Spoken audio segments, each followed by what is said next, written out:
Hi everyone, this is Balázs from RacingBrick. Over the past 2 weeks, my inbox, my YouTube comments, my Instagram DMs, everything was on fire. A lot of you asked me to talk about the situation with Bricklink restricting 35 countries from buying and selling on the marketplace. And honestly, at first I didn't want to jump in immediately. Just like many other recognized communities, I reached out to LEGO and waited for something official, something a bit clearer than, oh by the way, people in 35 countries can't use Bricklink in like 3 weeks, sorry bye. That didn't feel like enough to work with.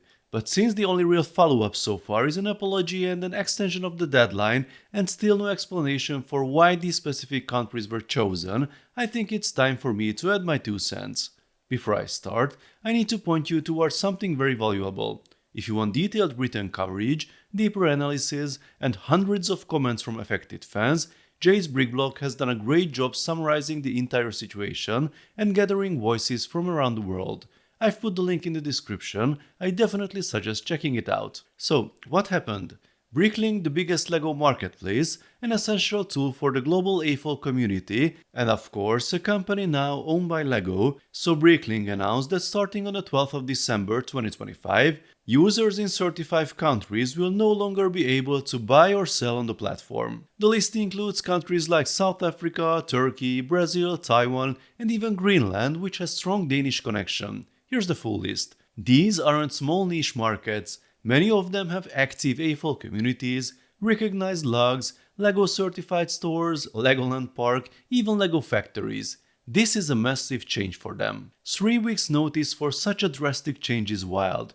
There are sellers in these countries who run full-time businesses on Bricklink with years of inventory, logistics systems and customer networks built on the platform. There are builders who rely on Bricklink as their only access to individual parts, discontinued elements and bulk orders for mocks and lug displays. This decision isn't just an inconvenience, it fundamentally affects their ability to continue the hobby. And the way Bricklink communicated this didn't help at all.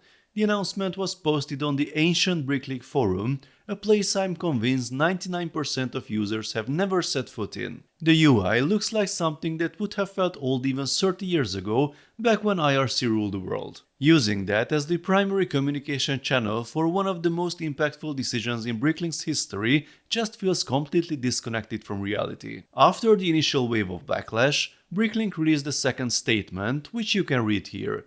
They apologized for the poor communication and they acknowledged that the announcement was too abrupt, too impersonal, and failed to consider the impact on affected sellers.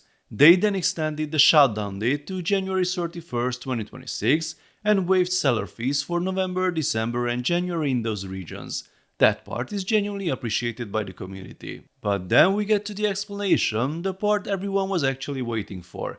And unfortunately, the explanation they gave didn't explain anything. Bricklink said they needed to make tough decisions because operating in numerous regions presents greater complications as they prepare for significant backend upgrades. They added that these countries account for only a small percentage of global activity. And that's where most fans, including myself, raised an eyebrow. Calling these countries a small percentage might be technically correct in terms of global transaction volume, but it completely ignores the human impact. Many of these communities are deeply dependent on Bricklink because LEGO does not provide an official parts ecosystem in their region. Most don't have lego.com or Pick-a-Brick, some don't have any official parts service at all.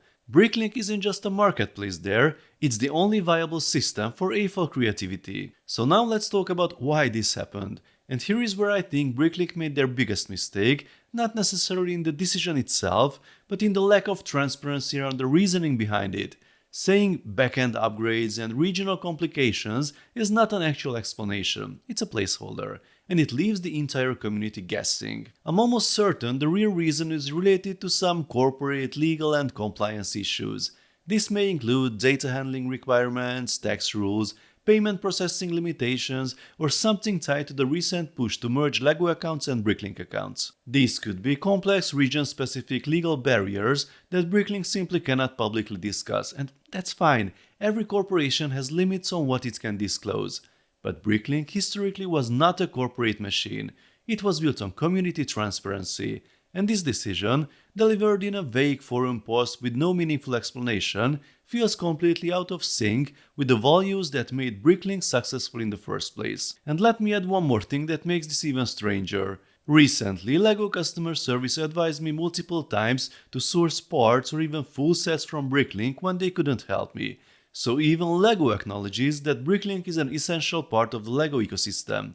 It's bizarre to see something so vital being restricted without a clear public justification. I genuinely hope Bricklink reconsiders some of these decisions or at least provides clarity around the requirements that would allow these countries to return. Because right now, it feels like a decision made behind closed doors by people far removed from how much this affects real builders and real communities. If LEGO and Bricklink want the platform to survive for the next 25 years, they need to rebuild more than their IT systems. They need to rebuild trust, and that starts with clear, open, and honest communication.